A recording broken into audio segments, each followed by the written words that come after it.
Et salut à toi les internets, voici l'actualité du... Bon, on va faire du 18 au 21 ou du 19 au 21 novembre, et voici ce que j'ai repéré pour toi. On commence tout de suite, je suis Denis Verloès d'Écran Mobile, et tu peux suivre cet article, bien sûr, comme d'habitude, sur notre site écranmobile.fr. On commence tout de suite par, faisant suite à une proposition lancée par mail jeudi dernier, bosser comme un damné à la réussite de Twitter ou bien prendre la porte, Elon Musk s'est retrouvé avec un constat amer. Les salariés ont massivement accepté la proposition de 3 mois de salaire proposée par le milliardaire pour prendre la porte.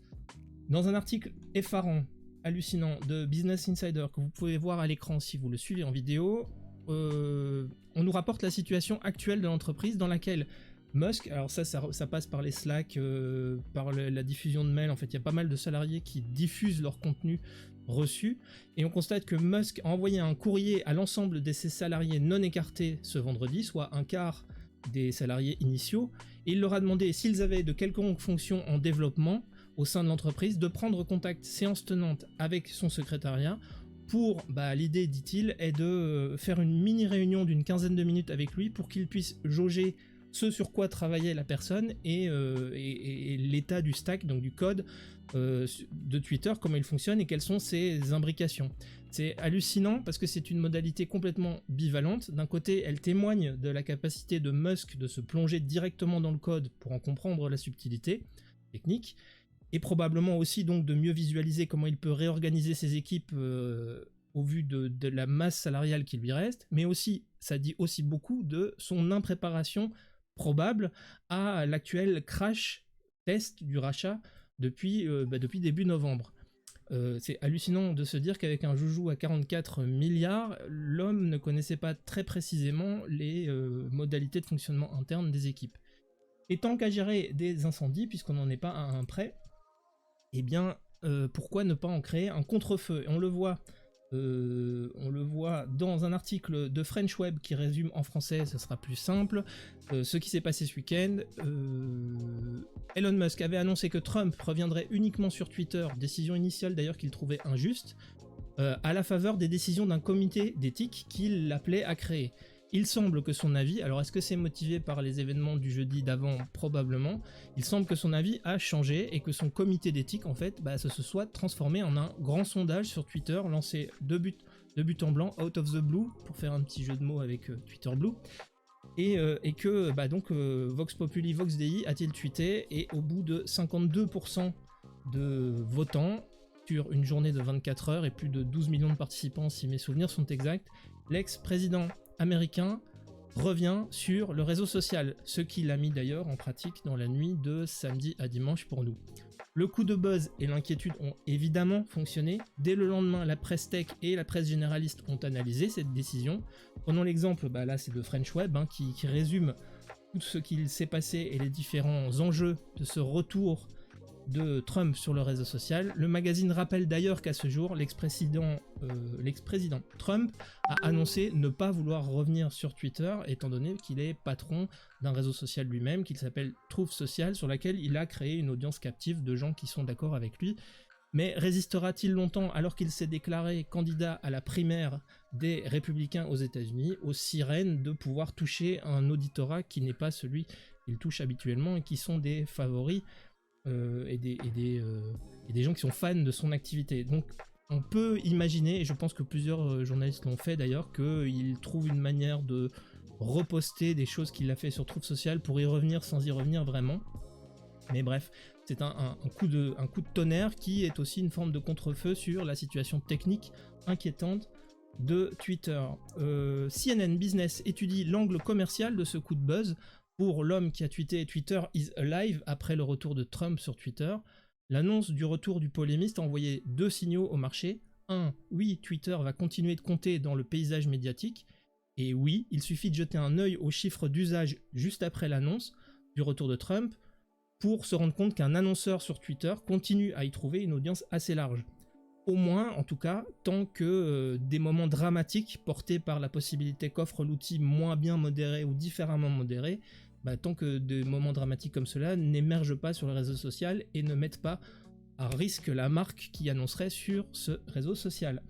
Time Magazine, lui, revient sur la situation de Twitter par l'angle de l'expérientiel, on va dire ça comme ça. Le magazine revient en anglais sur les difficultés actuelles du réseau social et constate que c'est surtout la mise à nu de différentes problématiques qui étaient déjà latentes depuis très longtemps et que Twitter s'arrangeait pour camoufler de manière ou d'une autre avec des emplâtres peut-être sur des jambes de bois. Gestion de communauté difficile, dépendance à la pub, impossibilité de rentabiliser mieux, difficulté de l'emprise, difficulté d'avoir une telle emprise sur l'opinion publique quand on est un réseau social, autant de failles que l'outil avait déjà et que le rachat par Musk a mis en lumière de manière flagrante et surtout rapide par le drama. Le magazine d'ailleurs envisage comme autant de raisons possibles ces constats comme autant de raisons possibles pour le fait qu'il n'y ait pas de successeur immédiat à Twitter puisque tous vont pouvoir se servir de l'expérience Twitter et des problématiques qui ont été remontées par l'expérience Twitter pour se rendre compte que c'est un enjeu de taille et qui n'est pas forcément bénéfique en termes de valorisation financière. C'est sur base d'ailleurs de cette même réflexion que Business Insider, dans un second article, évalue pourquoi même une désaffection massive de Twitter ou une banqueroute ne verrait pas pourtant la fin du réseau social. Alors ils font une très longue analyse mais qui est assez intéressante sur les différents scénarios qui pourraient se produire avec les différentes possibilités et toutes vont vers une conclusion que même dans le pire des scénarios avec une désaffection majeure ou une irrelevance progressive, l'outil Twitter ne disparaîtrait pas totalement, en tout cas pas de manière subite et en tout cas pas l'année suivante. The Verge, dans ce contexte, imagine quand même qu'à la base, le rachat de Twitter par Elon Musk était une vocation financière, il voulait créer ce qu'il appelait une X-App, une app à tout faire qui permettait d'être une espèce de point central des financements ou des microfinancements entre un utilisateur et un créateur de contenu, la possibilité pour un créateur de contenu de récupérer des sommes via la création de contenu, la possibilité aussi de faire des microservices bancaires, un peu ce que les Français connaissent avec l'application Lydia. Bref, toute une série d'éléments sur lesquels Twitter serait une sorte de camp de base pour de la perception, de l'achat, de la vente, de la souscription à des utilisateurs, etc. Peut-il encore, dans un contexte comme celui-ci, mener vers cette X-App ou cette app totale qu'il rêvait? C'est difficile de le dire. En tout cas, The Verge analyse les différents scénarios ou les différentes visions qu'il avait au moment de son rachat. Dans un tout autre genre et dans des brefs pour finir, on va parler de TikTok qui est souvent décrié pour son respect des données utilisateurs. TikTok, réseau social chinois dont les données sont effectivement remontées vers la Chine et donc pose certains problèmes de sécurité, est aussi souvent décrié pour le fait que l'algorithmisation des contenus fait que du coup l'intérêt est minime et qu'on a un peu l'impression d'un réseau parfois poubelle ou en tout cas parfois très teenage qui n'a pas d'intérêt majeur pour les adultes ou pour les gens qui cherchent un véritable fond au contenu. Et pourtant, on constate sur TikTok, c'est ce que annonce Business School dans son article, que beaucoup de sujets de type éducatif sont mis en avant, d'abord par TikTok eux-mêmes. Il faut savoir que les mises en avant de livres, par exemple, les mini-chroniques de livres qui sont faites par des utilisateurs sous le hashtag BookTok, sont très régulièrement mises en avant par les créateurs de contenu eux-mêmes, mais aussi mises en avant dans l'algorithme par les équipes de TikTok. Et puis aussi, l'article rappelle qu'ils sont nombreux les gens qui, sur TikTok, font des vidéos de décryptage de romans, mais aussi des corrections de copies en temps réel. Je pense à des gens qui font de la botanique ou des choses comme ça, qui font de la description de phénomènes botaniques ou de phénomènes scientifiques en petites vidéos courtes et très rapides. Et selon Business School, c'est une vraie tendance à l'éducation qu'on peut repérer. Et alors maintenant, est-ce que du coup TikTok devient pour autant le réseau sur lequel tu vas aller apprendre? Je te laisse maître de ta pensée. Et on termine avec les collègues de Presse Citron qui aujourd'hui se sont amusés à faire un petit test, comparer la qualité de traduction entre Google et son concurrent, la licorne ou future licorne DeepL. L'article se prête à un exercice simple en fait, ils testent les deux mêmes textes qu'ils analysent en fonction de la qualité de la traduction via Google Traduction et via DeepL et expliquent pourquoi dans ce cas-là en particulier, DeepL s'avère meilleur. Moi, c'est effectivement un test que j'ai fait moi-même. J'avoue que la qualité de traduction de DeepL est assez impressionnante en termes de lisibilité et d'impression de ne pas avoir un texte qui a été créé par des machines. C'est assez impressionnant et effectivement, je pense que du côté de Google, on doit s'inquiéter de ce concurrent-là.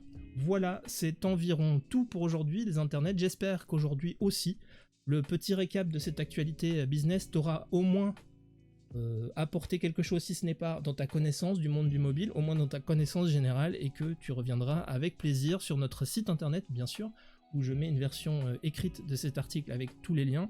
Mais tu peux aussi t'abonner au fil Twitter ou Mastodon de Écran Mobile pour voir toutes les actus que je repère moi au quotidien, mais qui ne font pas forcément l'objet de cette revue de presse. Tu peux également t'abonner à la chaîne YouTube si tu aimes la version vidéo. Tu peux t'abonner à la chaîne de podcast qui s'appelle L'effarouchement des étourneaux, que tu peux trouver sur ton application de podcast préférée. Alors à un titre comme ça, je crois que je suis le seul. Et si jamais l'idée te traverse de venir créer et joindre une communauté de gens qui discutent de l'actualité mobile ou de l'actualité des médias numériques qu'on consulte sur un mobile, n'hésite pas à rejoindre le Discord d'Écran Mobile. Moi, j'essaye d'y poster tous les liens que je vois dans différentes catégories, et puis aussi d'en discuter avec toi, parce que c'est toi qui connais mieux le sujet que moi, et comme ça on se crée une communauté de gens qui savent et qui peuvent s'entraider. C'est un peu le but de l'exercice. Bref, tu fais comme d'hab, si tu as aimé, tu lâches des pouces, tu envoies des likes et du love partout où c'est légal de le faire. Je te souhaite de te porter très bien les internets, et je te dis à demain ou à bientôt. C'était Denis Verloès pour Écran Mobile.